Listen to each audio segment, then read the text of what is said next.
ചൈനയുടെ J-20 stealth ഫൈറ്ററിനെ വെടിവെച്ചിടാൻ India മാരകമായ ഗാണ്ഡീവ് മിസൈലുകൾ വികസിപ്പിച്ചെടുക്കുമ്പോൾ ചൈനയ്ക്കത് മോശം വാർത്ത. മഹാഭാരതത്തിലെ മഹാനായ യോദ്ധാവാണല്ലോ അർജുനൻ. അദ്ദേഹത്തിൻ്റെ വില്ലിൻ്റെ പേരാണ് ഗാണ്ഡീവം. ആ പേരാണ് ഇന്ത്യയുടെ അതിനൂതന മിസൈലായ അസ്ത്ര MK3 നൽകിയിരിക്കുന്നത്. ഇത് റാംജെറ്റ് ഉപയോഗിച്ച് പ്രവർത്തിക്കുന്ന beyond visual range air to air മിസൈലാണ്, BVRAAM. ഇന്ത്യൻ വ്യോമസേനയുടെ പോരാട്ടശേഷിയിൽ വിപ്ലവകരമായ മാറ്റം കൊണ്ടുവരുമെന്ന് വാഗ്ദാനം ചെയ്യുന്നു പ്രതിരോധ ഗവേഷണ വികസന സംഘടന DRDO. Astra MK air to air missile വികസിപ്പിച്ചെടുത്തിരിക്കുകയാണ് DRDO. എയർ ടു എയർ പോരാട്ടത്തിലെ ലക്ഷ്യങ്ങളെ തകർക്കുന്നതിനാണ് ഈ മിസൈൽ രൂപകൽപ്പന ചെയ്തിരിക്കുന്നത്. റിപ്പോർട്ടുകൾ പ്രകാരം ഗാണ്ഡീവ് എന്ന് പേരിട്ടിരിക്കുന്ന അസ്ത്ര MK3 മിസൈൽ ഇപ്പോൾ വികസന പരീക്ഷണങ്ങൾക്ക് വിധേയമാകാൻ പോകുന്നു.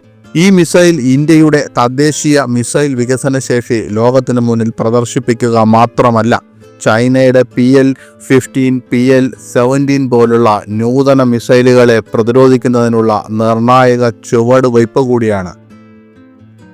അസ്ത്ര MK3യുടെ വിജയകരമായ വികസനത്തിന് ശേഷം നവീകരിച്ച അടുത്ത വകഭേദം കൂടി ആസൂത്രണം ചെയ്തിട്ടുണ്ട് എന്നതാണ് പ്രധാന സവിശേഷത. ഇന്ത്യൻ വ്യോമസേനയിൽ ഉൾപ്പെടുത്തി കഴിഞ്ഞാൽ ഈ മിസൈൽ ഇന്ത്യക്ക് 100 കണക്കിന് കിലോമീറ്ററുകൾ അകലെ നിന്ന് ശത്രു യുദ്ധവിമാനങ്ങളെയും നിരീക്ഷണ വിമാനങ്ങളെയും തകർക്കാൻ കഴിവുള്ള ശക്തമായ ആയുധമായിരിക്കും, പ്രത്യേകിച്ച് ചൈനയിൽ നിന്നും പാകിസ്ഥാനിൽ നിന്നുമുള്ള ഭീഷണികളുടെ പശ്ചാത്തലത്തിൽ.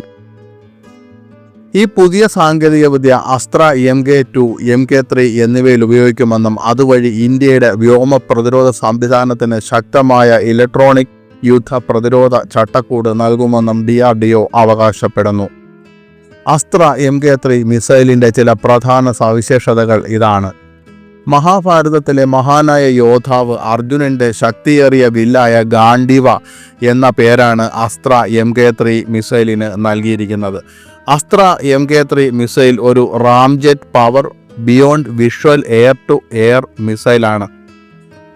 300 മുതൽ 350 കിലോമീറ്ററിലധികം ദൂരമുള്ള ഉയർന്ന മൂല്യമുള്ള അസ്ഥികൾ, സ്റ്റെൽത്ത് ഫൈറ്റർ ജെറ്റുകൾ, ബോംബറുകൾ, airborne warning and control system അതായത് AWACS വിമാനങ്ങൾ എന്നിവ ലക്ഷ്യമിടാൻ പ്രത്യേകം രൂപകൽപ്പന ചെയ്തിട്ടുള്ളതാണ് ഈ മിസൈൽ.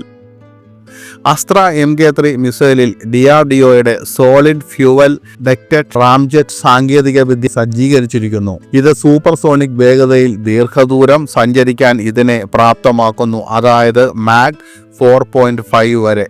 അന്തരീക്ഷത്തിൽ നിന്നുള്ള ഓക്സിജൻ ഒരു ഓക്സിഡൈസറായി ഉപയോഗിക്കാനുള്ള കഴിവാണ് ഇതിൻ്റെ പ്രധാന ഗുണങ്ങളിലൊന്ന്. ഇത് ഭാരമേറിയ ഓക്സിഡൈസിങ് ഏജൻറ്റുകൾ വഹിക്കേണ്ടതിൻ്റെ ആവശ്യകത ഇല്ലാതാക്കുന്നു. ഇത് മിസൈലിനെ ഭാരം കുറഞ്ഞതും കൂടുതൽ കാര്യക്ഷമവുമാക്കുന്നു.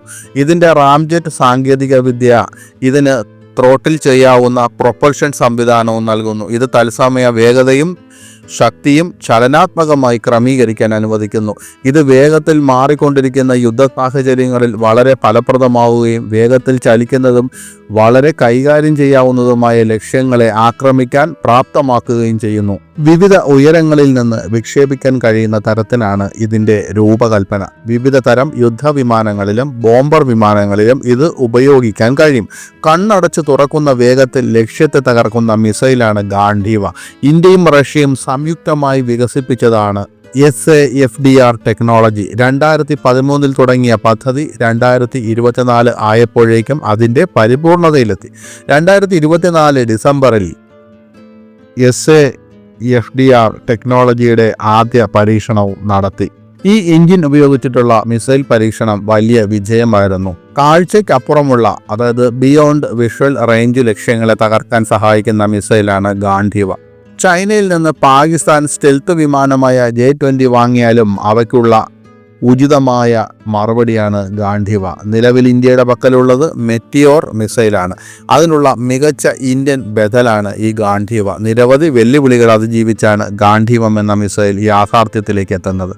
2013 പദ്ധതി തുടങ്ങിയപ്പോൾ SFDR ടെക്നോളജി ഉപയോഗിക്കുന്ന അതിൻ്റെ എഞ്ചിൻ്റെ വലിപ്പം കുറയ്ക്കുക എന്ന വെല്ലുവിളിയായിരുന്നു ആദ്യം മറികടക്കേണ്ടിയിരുന്നത്. ഇതുമൂലം പദ്ധതി ഏറെ വൈകുകയും ചെയ്തു. ഇനി മിസൈൽ സേനയുടെ ഭാഗമാകുന്നതിനും നിരവധി തടസ്സങ്ങൾ മുന്നിലുണ്ട്. അതിനുള്ള കൂടുതൽ പരീക്ഷണങ്ങളും ഇനി നടക്കും. ഏതാനും വർഷങ്ങൾക്കുള്ളിൽ മിസൈലിൻ്റെ വ്യാവസായിക ഉൽപ്പാദനം നടക്കുമെന്നാണ് പ്രതീക്ഷിക്കുന്നത്. സുഖോയ് തേജസ് വിമാനങ്ങളിലും 5ാം തലമുറ യുദ്ധവിമാനമായ AMCAയിലും ഗാണ്ഡീവ ഉപയോഗിക്കാനാകും. 2024 ഗാണ്ഡീവ മിസൈലിൻ്റെ ആദ്യ പരീക്ഷണങ്ങൾ നടത്തിയിരുന്നു. ഏതാനും വർഷങ്ങൾക്കുള്ളിൽ ഗാണ്ഡീവ മിസൈലിൻ്റെ വ്യാവസായിക ഉൽപ്പാദനം ആരംഭിക്കാൻ പദ്ധതിയുണ്ട്.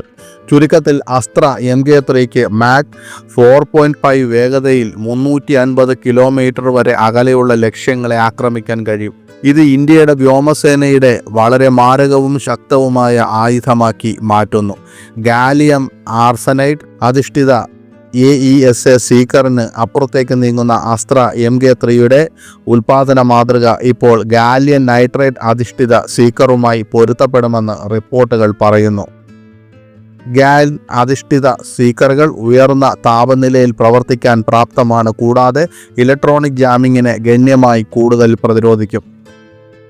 ചൈനീസ് 5ാം തലമുറ J-20 യുദ്ധവിമാനങ്ങളെ ആകാശത്ത് വെച്ച് വെടിവെച്ചിടുന്നതിനാണ് DRDO ഈ മിസൈൽ പ്രത്യേകം രൂപകൽപ്പന ചെയ്തിരിക്കുന്നത്. അതിനാൽ ഇലക്ട്രോണിക് യുദ്ധസമയത്ത് ജാമിങ്ങിനെ ചെറുക്കാനും സ്റ്റെൽത്ത് സാങ്കേതികവിദ്യ സജ്ജീകരിച്ച ജെറ്റുകളിൽ തുളച്ചു കയറാനുമുള്ള കഴിവിതിൽ സജ്ജീകരിച്ചിരിക്കുന്നു.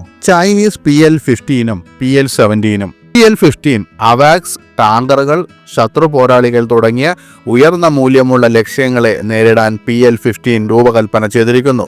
PL-15ന് 200-300 കിലോമീറ്റർ ദൂരപരിധിയുണ്ട്. ഇതിൻ്റെ എക്സ്പോർട്ട് പതിപ്പ് PL-15E അതിന് 145 കിലോമീറ്റർ എന്ന കുറഞ്ഞ ദൂരപരിധിയുണ്ട്. J-10C, J-20, J-16, J-11B, J-17 യുദ്ധവിമാനങ്ങളിൽ നിന്ന് PL-15 വിക്ഷേപിക്കാൻ കഴിയും.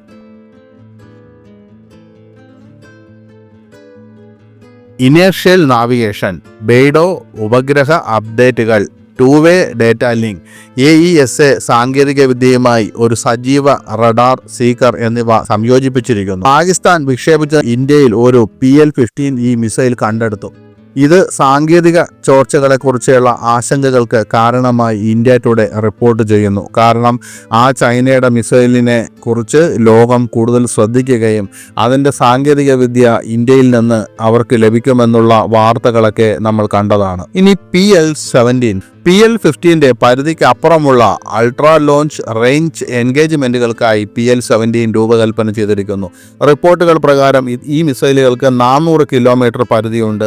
ഇത് ഏറ്റവും ദൂരപരിധിയുള്ള എയർ ടു എയർ മിസൈലുകളിൽ ഒന്നായി മാറുന്നു. മറ്റു ദീർഘദൂര എയർ ടു എയർ മിസൈലുകളുമായി താരതമ്യപ്പെടുത്തുമ്പോൾ PL-17 വലിയ വലിപ്പമുണ്ട്, 6 മീറ്റർ നീളമുണ്ട്.